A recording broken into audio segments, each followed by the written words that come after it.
আসসালামু আলাইকুম। এখন আমি আপনাদের সাথে ভিডিওতে যে বিষয় নিয়ে আলোচনা করব, সেই বিষয়টি হলো ল্যাম্পি রোগ। ল্যাম্পি রোগ হলে আপনারা কিভাবে বুঝতে পারবেন?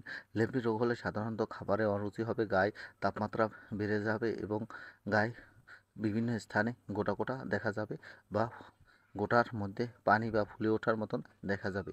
এছাড়াও ল্যাম্পি স্কিন রোগ হলে গলার নিচে রুতরি ফুলে উঠবে এবং এখানে পানি জমবে। অনেক সময় দেখা যায় কোনো প্রকার গুটি ওঠে না, কিন্তু গলার নিচে পানি জমে। এই পানি জমা থাকলে এবং খাবারে অরুচি থাকলে বুঝতে হবে যে আপনার গরুটি ল্যাম্পি স্কিন ডিজিজে আক্রান্ত হয়েছে। ল্যাম্পি স্কিন ডিজিজের প্রাথমিক স্টেপে আপনারা যে ট্রিটমেন্ট করবেন, প্রাথমিক স্টেপে আপনারা যে ট্রিটমেন্ট করবেন সেই ট্রিটমেন্টটি হলো, প্রথমে জ্বর নিয়ন্ত্রণ করবেন। জ্বর নিয়ন্ত্রণ করার জন্য আপনারা যে জ্বর নিয়ন্ত্রণ করার জন্য নাপা গ্রুপের যে কোনো নাপা, প্যারাসিটামল এবং ফাস্টবেড এই জাতীয় যে কোনো ঔষধ আছে, এগুলো আপনারা খাওয়াতে পারেন। এই ঔষধ খাওয়ালে আপনার গরুর জ্বর কমে যাবে। এবং মনে রাখবেন, ল্যাম্পি স্কিন ডিজিজ এটি একটি ভাইরাসজনিত রোগ।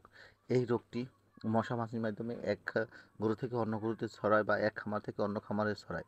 তাই আপনারা গরুটিকে যত দ্রুত পারেন গরুটিকে মশারি দিয়ে মশার কামড় থেকে বাঁচাবেন। এতে রোগটা ছড়াবার ক্ষমতা কমে যাবে। আর এই রোগটি যখন ভাইরাসজনিত রোগ, এই ভাইরাসজনিত রোগ হওয়ার কারণে গরুর কোনো প্রকার অ্যান্টিবায়োটিক ট্রিটমেন্ট পায় না।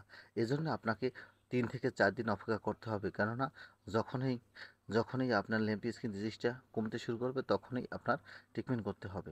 আর যখন আপনার গরুর ক্ষতগুলা শুকিয়ে যায় বা ফেটে যায়, তখনই আপনার সবচেয়ে বেশি যত্ন নিতে হবে। দেখেন, এই গরুটির যে ভাবে দেখাচ্ছে যে কতটা ফুলে উঠেছে বা ফেটে গেছে, তারপর ওই স্থানে চুলকাতে থাকে। কারণ এরকম গরুর বারবার চুলকানোর ফলে বা ভিজে থাকে বা রক্ত বের হয়, তখন মাছি পড়ে। এই মাছি পড়লেই তখন ওই স্থানে ক্ষত হয়ে ক্ষততে পোক হয়। তাই আপনারা সবসময় ক্ষতর যত্ন নেবেন। আমার এই ভিডিও ভালো লাগলে প্লিজ সাবস্ক্রাইব।